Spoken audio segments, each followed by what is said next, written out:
이제 목사님 나오셔서 신앙의 열정을 회복합시다라는 제목으로 말씀하실 때 많은 은혜 되시기 바라겠습니다.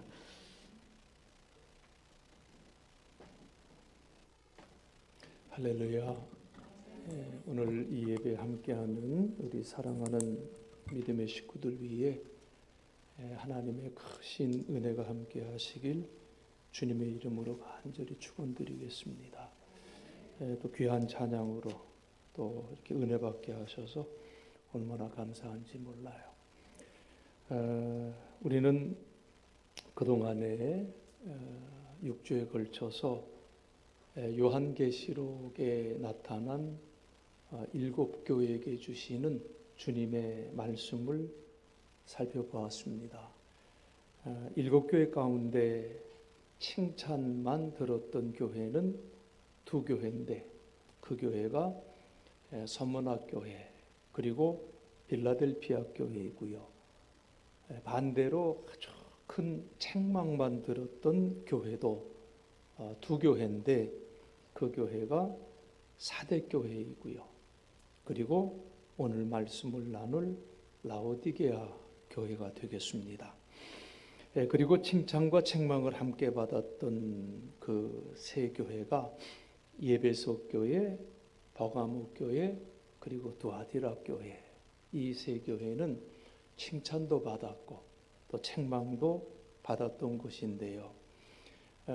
우리 지난 그 시간들을 잠깐 돌이켜 보면서 간략하게 이 7교회를 좀 생각해 살펴보면은요. 첫 번째 교회였던 예배소 교회 칭찬도 받았고 책망도 받았지요. 그들은요 이단의 도전을 과감하게 물리치고 그리고 교회 안에 악한 자를 용납하지 아니하는 아주 굳건한 신앙의 모습을 보인 것을 우리 주님께서는 칭찬하셨어요.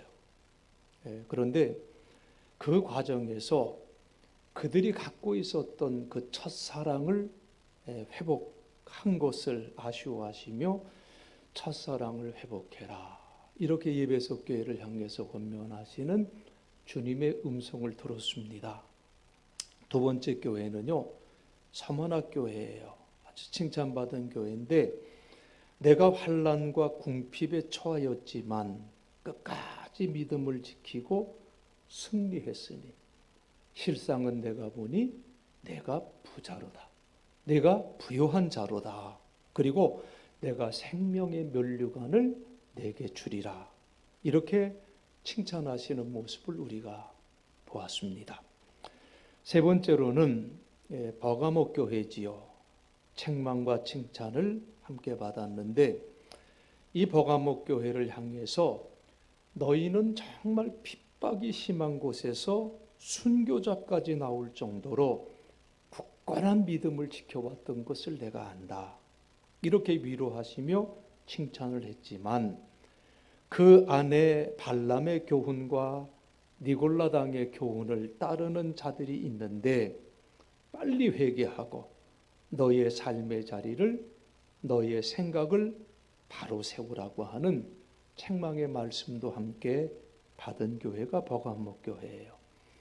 그리고 네 번째 교회가 두아디라 교회인데요. 내가 사람의 마음과 생각을 살피는 자다. 내가 올 때까지 너희에게 있는 것을 굳게 잡으라. 주님께서 그렇게 말씀하시면서 이세벨의 교훈을 따르지 말고 처음보다 더 나은 열심과 믿음으로 주 앞에 설 것을 말씀하신 교회, 이 두아디라 교회 책망과 칭찬을 함께 받았지요. 그리고 다섯 번째로 사대교회는요 책망만 받았던 교회예요. 너희는 겉모습은 화려하고 괜찮아 보이는데 너희의 신앙은 참 신앙이 아니로구나. 내가 너의 행위를 다 아는데 실상 너는 살았다 하는 이름을 가졌지만은 내가 보니 너는 죽은 자로다. 이렇게 심각한 책망을 하시면서 내가 하나님의 아들과 그리고 딸들로 회복되어야 될 것을 촉구하는 그 음성을 우리가 들었지요. 그리고 여섯 번째로 필라델피아 교회, 우리가 지난주에 살펴본 대로 내가 작은 능력을 가지고서도 내 말을 지키며 내 이름을 배반하지 아니하였구나, 이렇게 칭찬하시면서 세상의 많은 핍박과 억압 속에서도 말씀을 따르고 또 그의 신앙을 굳게 지켰던 필라델피아 교회를 향해서 내 앞에 열린 문을 두었으되 능히 닫을 사람이 없으리라, 이렇게 칭찬과 축복의 말씀을 주셨던 것을 우리가 함께 생각해 보았어요.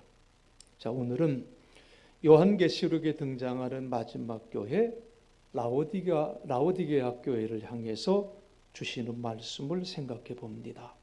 자, 오늘 이 말씀을 보면은요, 우리 예수님이 라오디게아 교회를 향해서 그냥 온통 꾸중하고 책망하시는 그러한 내용으로 가득 차 있어요.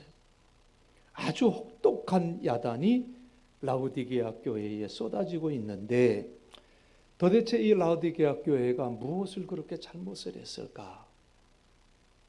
예수님은 이렇게 말씀하셨어요. 자, 오늘 본문 중 16절 말씀에 보니까 우리 예수님께서 이렇게 말씀을 합니다. 내가 이같이 미지근하여, 그리고 뭐라고 그랬어요? 뜨겁지도 아니하고 또요 차지도 아니하니 내 입에서 너를 토하여 내버리라. 내 입에서 너를 토하여 버리겠다. 침을 뱉듯이 버리겠다. 입에 넣었는데 못 먹을 것을 먹은 것처럼 쓰레기통에 버리겠다고 하시는 그러한 말씀이에요. 뭐가 문제였었습니까? 지금 우리 예수님께서 이들을 향해서 지적했던 것이 뭐예요? 미지근하다는 거예요. 아니 좀 뜨겁든지 아니면 차든지 그래야 되는데 너무 미지근하니까 그냥 토하여 버리고 싶다는 거예요. 그런데 이렇게 심각한 책망을 우리 주님이 하고 계시지만은 우리는 그 심각한 책망 속에도 주님의 사랑이 남아있기 때문에 이러한 책망이 있을 수 있는 것이 아닌가, 이런 생각을 갖게 되고요. 여전히 우리를 사랑하시는 그 주님의 마음을 내가 조금이라도 깨닫는다고 한다면 우리는 하루속히 돌이키고 회개할 수 있는 그 삶의 결단을 가져야 될 줄로 믿습니다. 우리 예수님의 말씀, 라오디게아 교회를 향해서 주신 말씀의 핵심이 뭐냐면 빨리 회개하라는 거예요. 그리고 이제는 열심을 내라고 하는 그 말씀이에요. 오늘 라오디게아 교회를 향해서 미지근하다, 이것을 지적하신 예수님, 이 미지근하다고 하는 뜻이 무슨 뜻이겠습니까? 미온적이라는 뜻이에요. 열의가 없다는 뜻이에요. 마음 내키지 않은 상태로 어정쩡하게 살아가고 있는 그 모습, 여러분, 그 믿음의 상태는 어떤 상태겠습니까? 분명히 내가 예수를 믿습니다. 내가 분명히 예수 그리스도를 믿고 따른다고 고백하고 정기적으로 예배도 잘 드려요. 그런데 그 마음의 중심에는 즐거움을 어느 순간부터 잊어버렸다는 거예요. 즐겁지가 않아요. 예수님을 믿는 것이 내 삶의 자랑거리가 되지를 못해. 그저 습관처럼 주일날 교회에 나가고 예배드리고 아무 감동도 없이 예배당을 빠져나가는 거예요. 이런 이들을 향해서 우리 예수님이 말씀하신 거지요. 미지근한 신앙 상태에서 벗어나고 싶다면 빨리 회개하고 그 가슴에 열심을 품으라. 주님이 오늘 우리에게 말씀해 주고 계십니다. 라오디게아 교회를 향해서 이 맥락으로 지적하시는 거예요. 내 속에 어느 순간부터 열정이 사라졌구나. 내 가슴이 뜨겁지 않구나. 그 이유가 무엇인지 생각해 봤느냐. 마음의 열정도 없고 신앙의 활력도 다 잃어버렸구나. 이 책망을 라오디게아 교회를 향해서 주시고 계시고, 2000년이 지난 이 시대에 살아가고 있는 저와 여러분들에게도 우리 주님께서는 시공을 초월하여서 이 말씀을 우리에게 주고 계시다는 거예요. 여러분, 신앙생활을 하면서 신앙의 열정이라고 하는 것은 참으로 중요합니다. 자, 그런데 이 열심과 열정의 반대 개념은 뭘까요? 열심 그리고 열정, 그 반대 개념은 뭘까? 여러 가지 측면으로 말을 할 수가 있겠지만은 대표적으로는 열심과 열정의 반대 말, 그러면 아마 무관심을 들을 수가 있을 것 같아요. 무관심이지요. 그런데요, 여러분, 그 무관심이라고 하는 것이 그저 열정에서 갑자기 무관심으로 뚝 떨어지는 게 아니에요. 그 안에 과정이 있어요. 그 중간에 어떤 상태가 나타나는가 하면 실증이라는 거예요. 그 실증이라고 하는 상태가 나타납니다. 생각해 보세요. 그토록 뜨겁게, 그렇게 뜨겁게 사랑했던 여인들, 가정을 꾸린 부부도 어느 날부터 사랑이 식어가요. 자, 사랑이 식어가는 순간부터 나타나는 게 뭐냐면 실증이에요. 그저 하루라도 못 보면 병들 것 같고, 바로 보고 또 헤어져도 보고 싶다고 그렇게 생각했던 이들이 서로를 귀찮아하고 지루하게 여기는 그러한 상황들을 맞게 되는 거예요. 그 남자가 은퇴하고 60 넘어가면 그때부터는 찬밥이래잖아요. 그죠? 없는 게 더 편하다는 그런 얘기들도 들어요. 여러분, 짜증을 내기 시작하고, 우리가 언제 그렇게 사랑의 열정을 가지며 서로를 귀하게 여겼는지 남의 얘기처럼 생각하는 경우들도 있고, 먼 그 추억의 이야기로 끝내버리고 살아가죠. 여러 가지 면에서 다 그래요. 학생도 마찬가지죠. 공부하는 열정을 잃으면 어떻게 되느냐? 호기심도 사라지고 배우는 기쁨도 사라지게 되고 실증이 나는 거예요. 마찬가지로요, 우리 그리스도인들이 신앙의 열정을 잃어버리면 어떻게 되느냐? 거룩하신 하나님 앞에 나와 예배 드리는데도 내 가슴 속에 두려움과 떨림이 사라지고 만다는 거예요.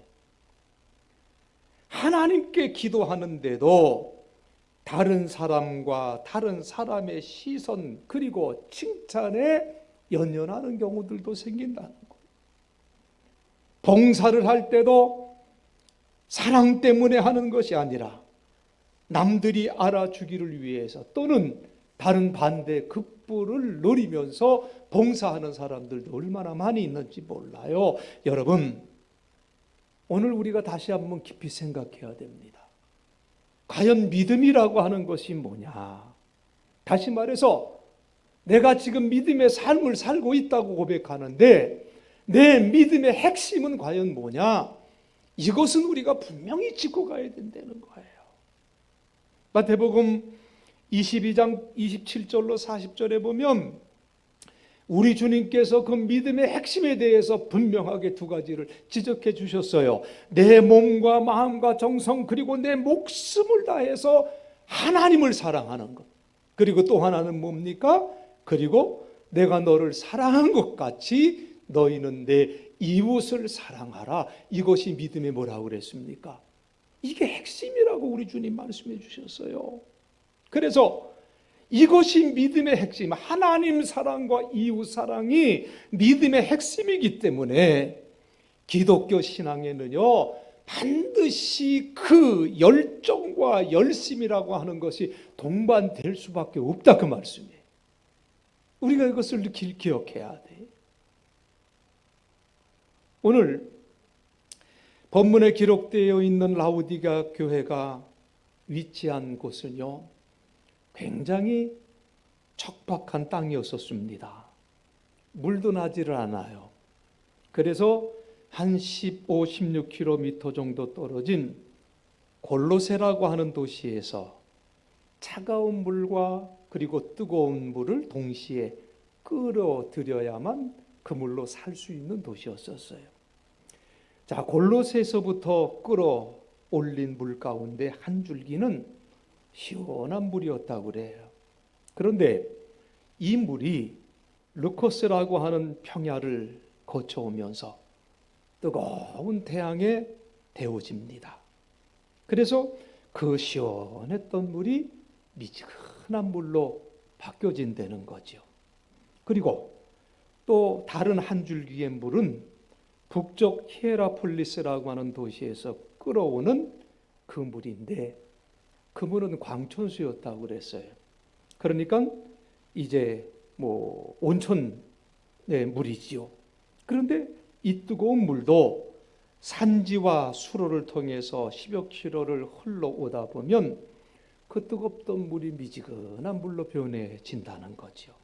자, 이와 같이 당대의 라우디게아에 사는 사람들은요, 모두가 뜨겁지도 않고 차갑지도 않은 그 미지근한 물을 사용할 수밖에 없었다고 합니다. 그래서 우리 예수님도 라우디게아 교회를 책망하실 때 이와 같은 정황을 사용하신 것 같아요. 자, 다시 한번 15절 말씀을 여러분 한 목소리로 읽었으면 좋겠습니다. 자, 15절 말씀이에요. 내가 내 행위를 아노니 내가 차지도 아니하고 뜨겁지도 아니하도다. 내가 차든지 뜨겁든지 하기를 원하노라. 우리 주님께서 그 라우디게아 교회 그 도시의 상황을 빗대어서 이렇게 그 교회의 교인들을 향해서 말씀을 하셨어요. 자, 그렇다면 지금 차지도 않고 뜨겁지도 아니한 그 신앙의 상태가 라우디게아 교회인데, 도대체 그 교회는 왜 이렇게 미지근한 상태가 되었을까? 몇 가지 요인이 있을 겁니다. 여러분, 우리가 시간이 지나면서 처음보다 더 좋아지는 것, 이건 축복이에요. 우리가 예수를 믿고 참 축복받았다, 감사하다, 고맙다 고백할 수 있는 게 뭡니까?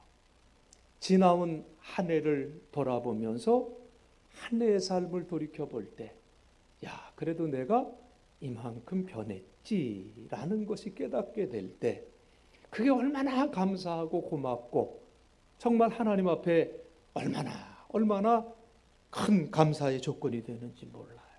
이건 축복이에요. 처음보다 나중에 더 좋아지는 것 축복이지요. 젊을 때보다 나이 들어가면서 더 풍성해지고 더 지혜로워지고 더 열정 있는 삶을 산다면 그것이야말로 축복 중에 축복입니다. 저는요, 청출어람이라고 하는 말을 참 좋아해요.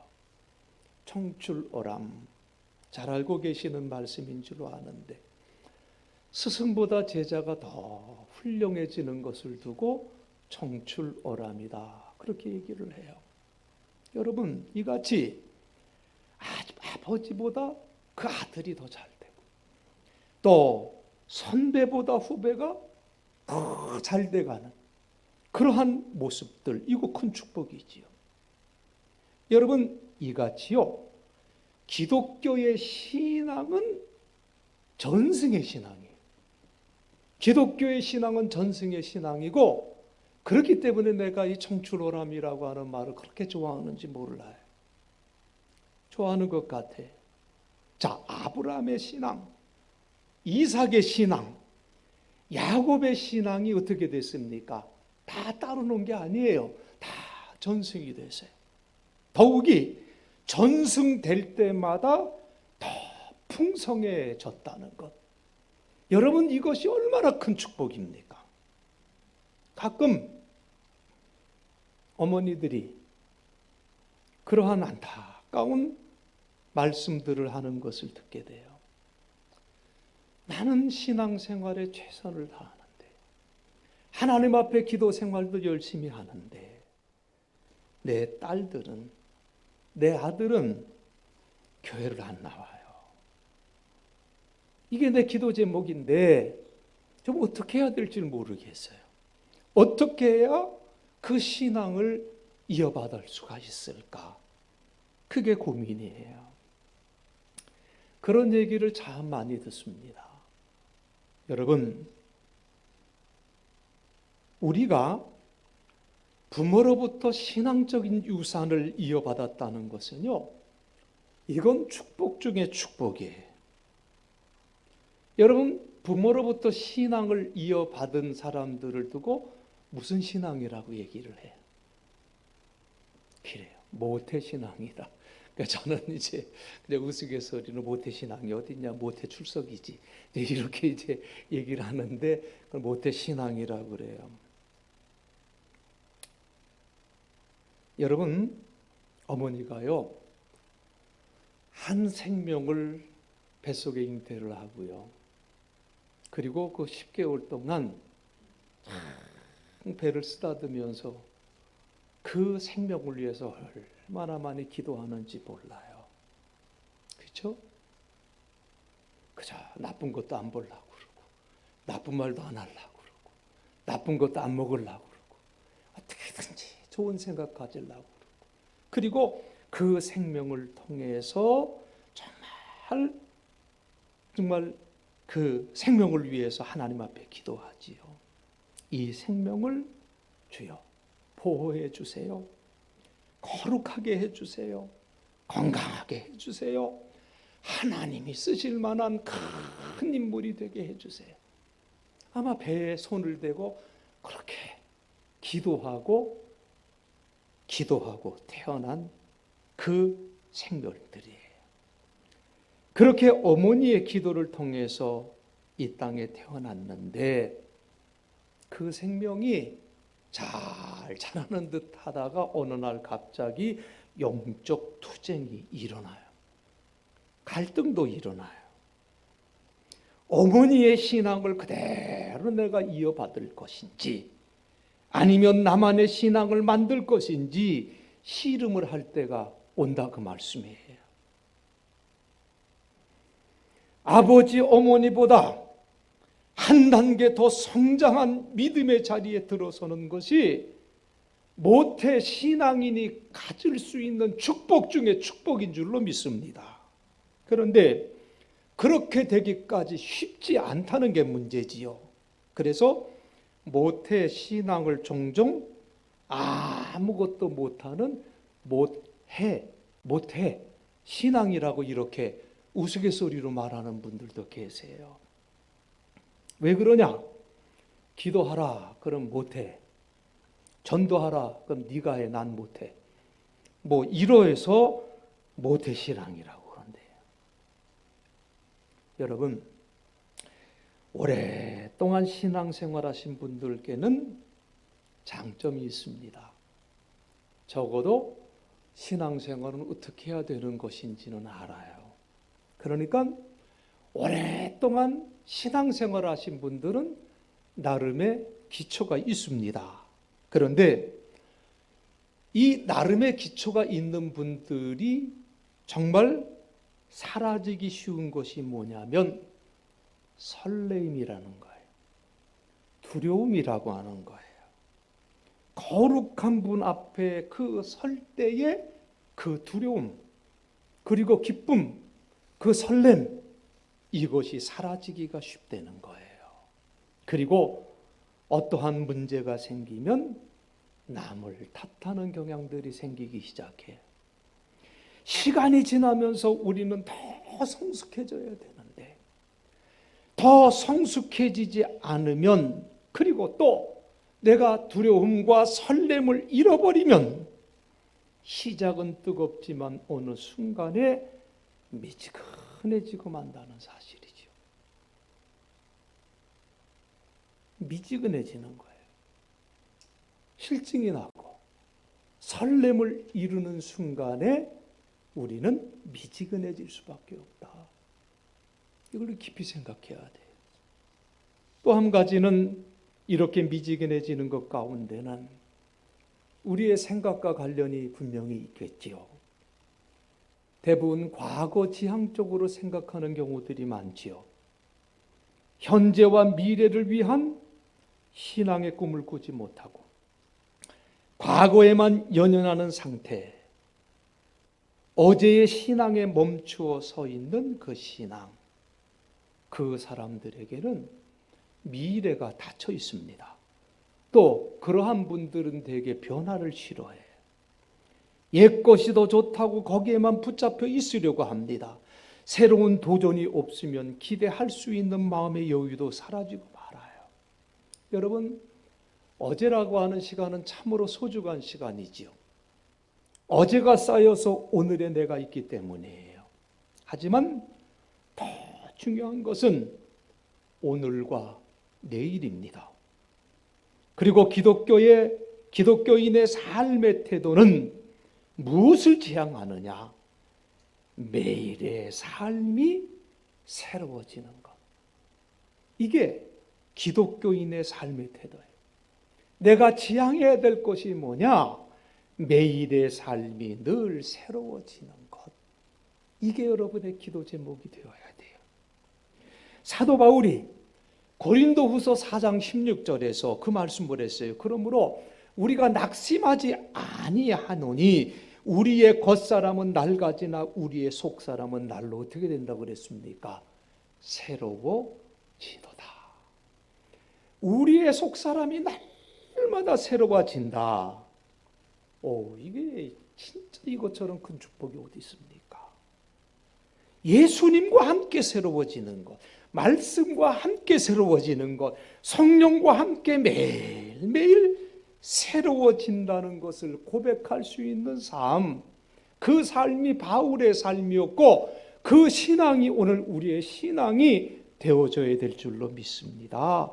바로 이러한 생각의 전환, 주님과 함께 매일의 삶이 새로워지는 삶, 그 삶을 살아야 되는데 그 삶이 없으면, 그 생각이 없으면 우리는 미지근해질 수밖에 없다는 것을 기억하시기 바랍니다. 그리고 세 번째로 미지근하게 되는 것 가운데 하나는 생각과 더불어서 우리의 성품과도 관련이 있어요. 결단력 없는 성품을 가지면은요, 미지근한 상태에 빠지기가 쉬워요. 때문에 우리는 결단하는 신앙인이 되어야 될 줄로 믿습니다. 정말 훈련해야 돼요. 너무나 많은 생각들이 있다면 하나로 집중하는 훈련이 필요합니다. 가급적이면 단순화시켜보는 그 훈련도 우리에게 필요해. 뭐가 해결이 안 돼? 걱정이 자꾸 쌓여.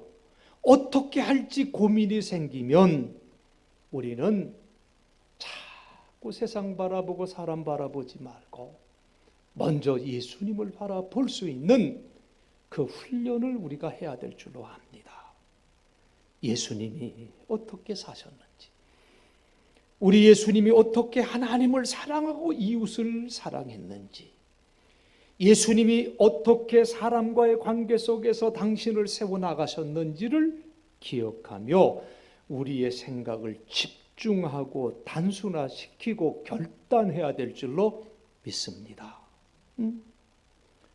자기 방어적인 사람이 있습니다. 누군가가 자신을 공격하지 않을까? 누군가가 나에게 나쁜 말을 하지 않을까? 걱정하며 방어막을 펴는 삶을 사는 사람들도 있어요. 그런데 대부분 이러한 기질을 갖고 있는 분들은 체면에 목숨을 거는 사람들이 참 많습니다. 그리고 반대로 때로는 스스로를 대단한 사람으로 여길 때도 있어요. 이게 신앙생활과 만나게 되면 이런 사람은 자기를 영적으로 내가 이만하면 됐지, 이렇게 생각하는 경우들이 생깁니다. 자, 그런데 자기 만족에 머무르며 그쵸, 내가 그래도 어려운데 이만큼 하면 됐지, 이런 상태에 머무르게 되면은요, 영적인 목마름이 사라지게 되어져 있어요. 그저 그냥 현 상태에 머물러 있으면 되는 거예요.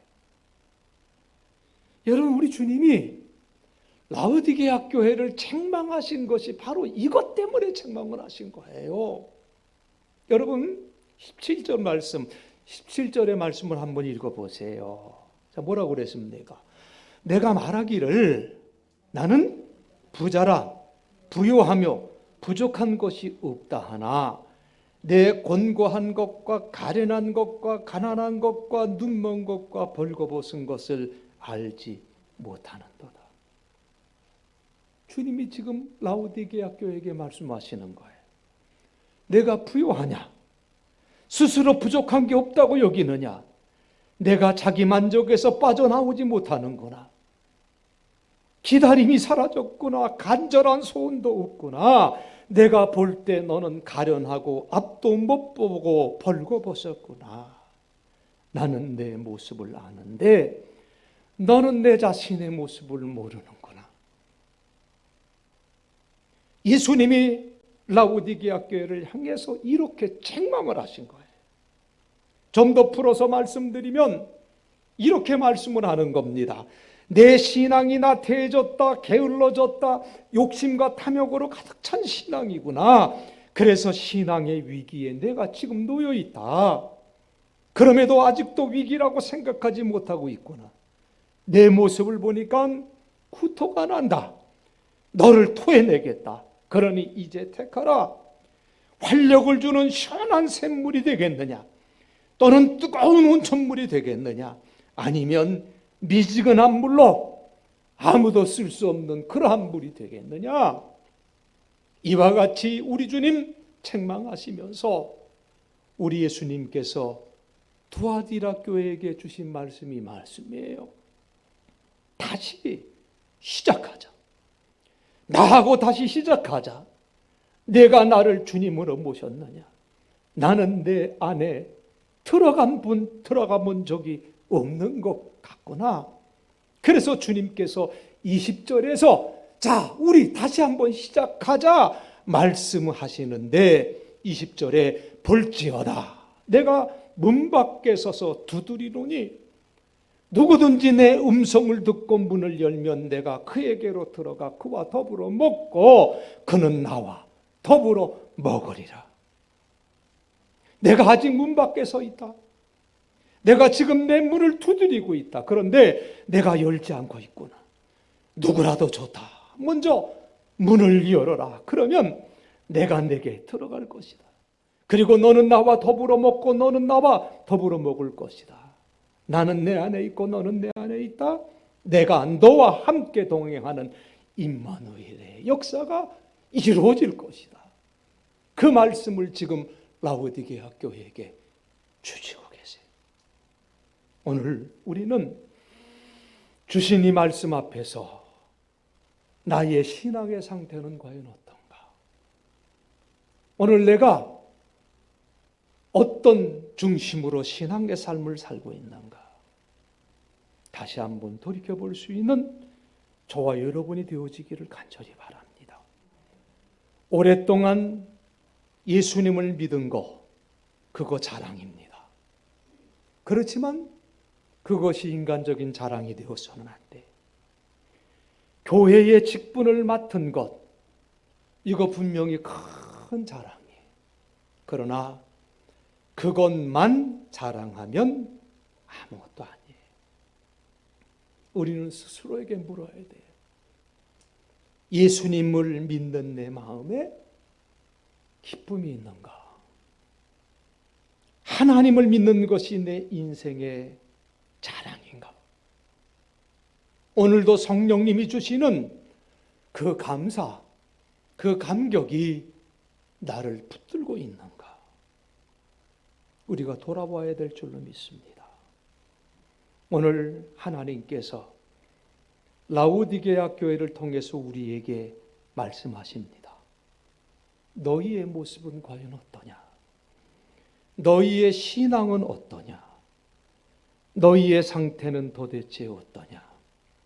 너희가 신앙을 시작할 때 가슴이 뜨겁지 않았더냐? 내가 말씀을 읽을 때 내 영혼이 기쁨으로 뛰놀지 않았느냐? 그래서 내 하나님의 은혜가 너무 좋아서 찬양하지 않았느냐? 내 출발은 분명히 기쁨과 감사였는데 왜 지금은 불평하고 불만하고 실증내고 내 마음속에 하나님에 대한 사랑을 잃어버렸느냐? 오늘 우리에게 주님께서 묻고 계세요. 사랑하는 성도 여러분, 신앙, 그러면 우리가 하나님 사랑, 이웃 사랑, 그것을 다시 한번 그 핵심을 분명히 붙들고 성령과 더불어 그 기쁨과 열정을 회복하는 것이, 그것이 신앙이에요.